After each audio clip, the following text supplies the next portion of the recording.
तो सर ये युद्ध जो चल रहा है, हम्म। ये इस युद्ध में होगा क्या सर? ये ऐसे ही चलता रहेगा कि कुछ बहुत बड़ा धमाका हो सकता है, इसका असर हम लोगों पर भी मतलब ये तो पड़ ही रहा है इनडायरेक्टली तो, पर हम्म। ये क्या बहुत जनहानि भी हो सकती है सर ईरान में? ये बहुत बड़ा कुछ हो सकता है कि देखिए, ट्रंप को कुछ ईरान में तो तबाही हो ही रही है, और वो ईरान ऐसी तबाही को झेलने का अभ्यस्त है। उसने 8 साल इराक के साथ जंग लड़ी है, वो तो अभ्यस्त है। जिसे कहते हैं ना कि this is a for American this is a war of choice, for Iranians this is a war of endurance, resilience. Iran की जो रणनीति है वो ये कि सर्वाइवल एंड एग्जॉस्ट, सर्वाइव करना है उसको, और मरते मरते भी आप अपने शत्रुओं को इतना एग्जॉस्ट कर दें कि वो मैदान छोड़ के भाग जाए। इनको लगा था 2 दिन के अंदर समाधान हो जाएगा, वो तो हुआ नहीं। अब ट्रंप के लिए मुसीबत खड़ी हो गई है। पहले का 48 घंटे में खाली करो, नहीं तो ये कर देंगे, फिर कहा 5 दिन, फिर कहा 10 दिन। ये कमजोरी की निशानी है। और एक डेटा मैं आपको दे देता हूं। पाम बीच डिस्ट्रिक्ट है, पाम बीच डिस्ट्रिक्ट जो जहां पे ट्रंप का अपना घर है, मार-अ-लागो, वहां का चुनाव रिपब्लिकन हार गए हैं। अभी 2 दिन पहले जानकारी है। एमिली जॉर्ज करके महिला है, जो महिला या पुरुष मुझे ध्यान नहीं है, उन्होंने चुनाव जीता है। यानी ट्रंप अपने गृह क्षेत्र में चुनाव हारे हैं, और जब से वो राष्ट्रपति बने हैं तब से रिपब्लिकन और बैटल ग्राउंड स्टेट में 29 चुनाव हुए हैं। 29 के 29 चुनाव बाई इलेक्शन रिपब्लिकन हारे हैं। तो अगर ये स्थिति बनी रही, उनके अपने वाइस प्रेसिडेंट उनकी राय से सहमत नहीं है, उनकी जो इंटेलिजेंस की चीफ है वो उनकी राय से सहमत नहीं है, उनका जो काउंटर टेररिज्म का जो चीफ था उसने अपने पद से इस्तीफा दे दिया है, रिपब्लिकन्स के जो आर्म्स कमीशन के जो चेयरमैन रोजर्स वो नाराज हैं, रिपब्लिकन्स के दूसरे लोग नाराज हैं। सबको लग रहा है कि जिस युद्ध में इन्होंने फंसा दिया है, ये तो मरेंगे ही मरेंगे, हम सबका राजनीतिक करियर खत्म हो जाएगा। और वहां पेट्रोल डीजल के दाम 35% के आसपास बढ़ गए हैं, महंगाई 4% के आसपास वहां पड़ती जा रही है। तो आप सोच लीजिए क्या होगा। तो ये लड़ाई ईरान नहीं हारेगा, ये लड़ाई तो अमेरिका को ही हारनी है, दूसरा कोई रास्ता नहीं। अब उस डेस्परेशन में वो कोई गलत काम कर जाए, न्यूक्लियर बॉम्ब फेंक दे, तो बात अलग है। तो सर इतना ताकतवर ईरान कैसे बन गया सर? उनके पास तो हम लोग तो यही सुनते थे उनके बारे में कि भाई वो तो बहुत ही देखिए रविंद्र जी, ये वेस्टर्न मीडिया का जो पूरा प्रोपेगेंडा था ना, हम उस वेस्टर्न मीडिया के प्रोपेगेंडा को ही सुन रहे थे। हकीकत ये है कि इराक ईरान युद्ध के बाद से ईरान इस युद्ध की तैयारी कर रहा था, और उसको मालूम था कि जिस तरीके से हमारे ऊपर सैंक्शन लगे हैं, जिस तरीके से हमारी आर्थिक स्थिति है, उसमें हमें दूसरे तरीके से युद्ध लड़ना पड़ेगा। जो मैंने कहा ना कि सर्वाइव एंड एग्जॉस्ट, ये उसकी रणनीति है। उसने 3 रास्ते चुने।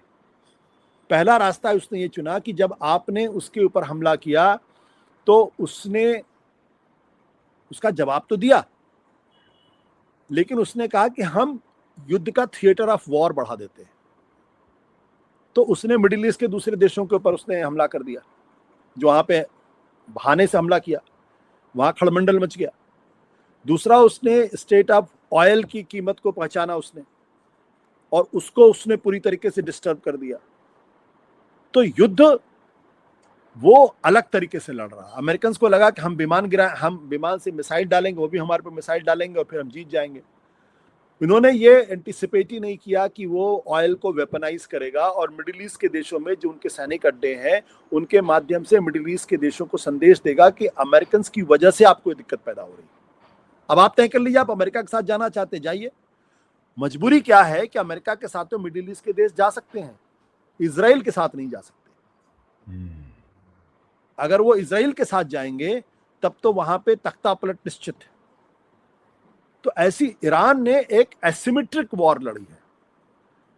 वो टैक्टिकली वो भले ही थोड़ा लूज कर रहे हैं, लेकिन स्ट्रेटेजिकली अगर आप देखें तो वो जीत रहे हैं। वो लोग जीत रहे। तो लेकिन सर ये जो इतने भारी भारी हम लोग सुनते थे इजराइल के पास तो ऐसी गजब की सैन्य शक्ति है, और अमेरिका तो 1 मिनट में बर्बाद कर, वो तो फेल होते हुए दिख रहे हैं सर उनकी स्ट्रेटेजी में। और हाँ, ईरान के पास गरीब होने के बाद भी वो देखिए कितना अच्छा कर रहा है। अभी देखिए कल कल जेरूसलम पोस्ट की खबर आई है जिसमें ये उनके जो चीफ ऑफ स्टाफ है आर्मी के, आईडीएफ के, उन्होंने कहा है कि हमारी सेना कोलैप्स होने की कगार पे है, वहां मैन पावर की शॉर्टेज हो रही है। अयाल जमीर नाम है उनका, लेफ्टिनेंट जनरल अयाल जमीर, उन्होंने ये कहा है। पेंटागन से खबर ये आ रही कि टॉम हॉक मिसाइल्स की सप्लाई कम हो गई है। अब आप सोचिए, लेकिन ट्रंप ने, ईरान ने क्या किया, पहले ड्रोन का इस्तेमाल किया। ड्रोन, वो आप $15,000 का एक ड्रोन बनाते हैं, वो $1 मिलियन का इंटरसेप्टर उसको रोकता है, तो 15,000 में आप 10 लाख का कैसे मुकाबला करेंगे? तो इसलिए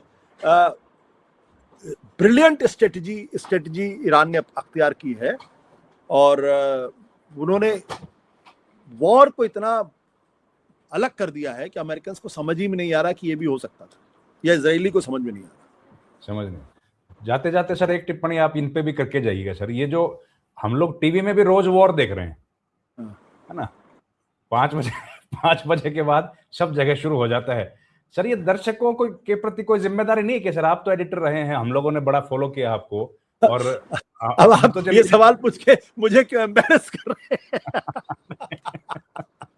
हम तो सर इनके जरा इन लोगों से पूछ लीजिए कि ये कभी जेरूसलम पोस्ट भी देखते हैं क्या? कि इजराइल का चीफ ऑफ स्टाफ कह रहा है, अयाल जमीर, कि हमारी सेना कोलैप्स होने के कगार पे है, और वो कह रहा है कि ये कैबिनेट की मीटिंग में उसने कहा, उसने एक बार नहीं 10 बार मैं रेड फ्लैग कर चुका हूं, सुनने को तैयार नहीं है लोग। तो हम तो अपने डिजिटल प्लेटफॉर्म पे तो करते रहते हैं सब, तो करते हैं सर, लेकिन जो खबर है वो इनको पता ही नहीं है। अरे कम से कम अल जजीरा ही देख लें, अगर नहीं समझ में आती है बात तो। ठीक बात है। लेकिन सर ये प्रोपेगेंडा वाले भी सर, इंडियन मीडिया जो है ये भी लोगों का भला नहीं कर रहे सर, बुराई कर रहे हैं। नहीं, बुरा तो कर ही रहे हैं, इसमें कहाँ कोई दो राय है, बुरा तो कर ही रहे हैं। ठीक है सर। सर अपने वक्त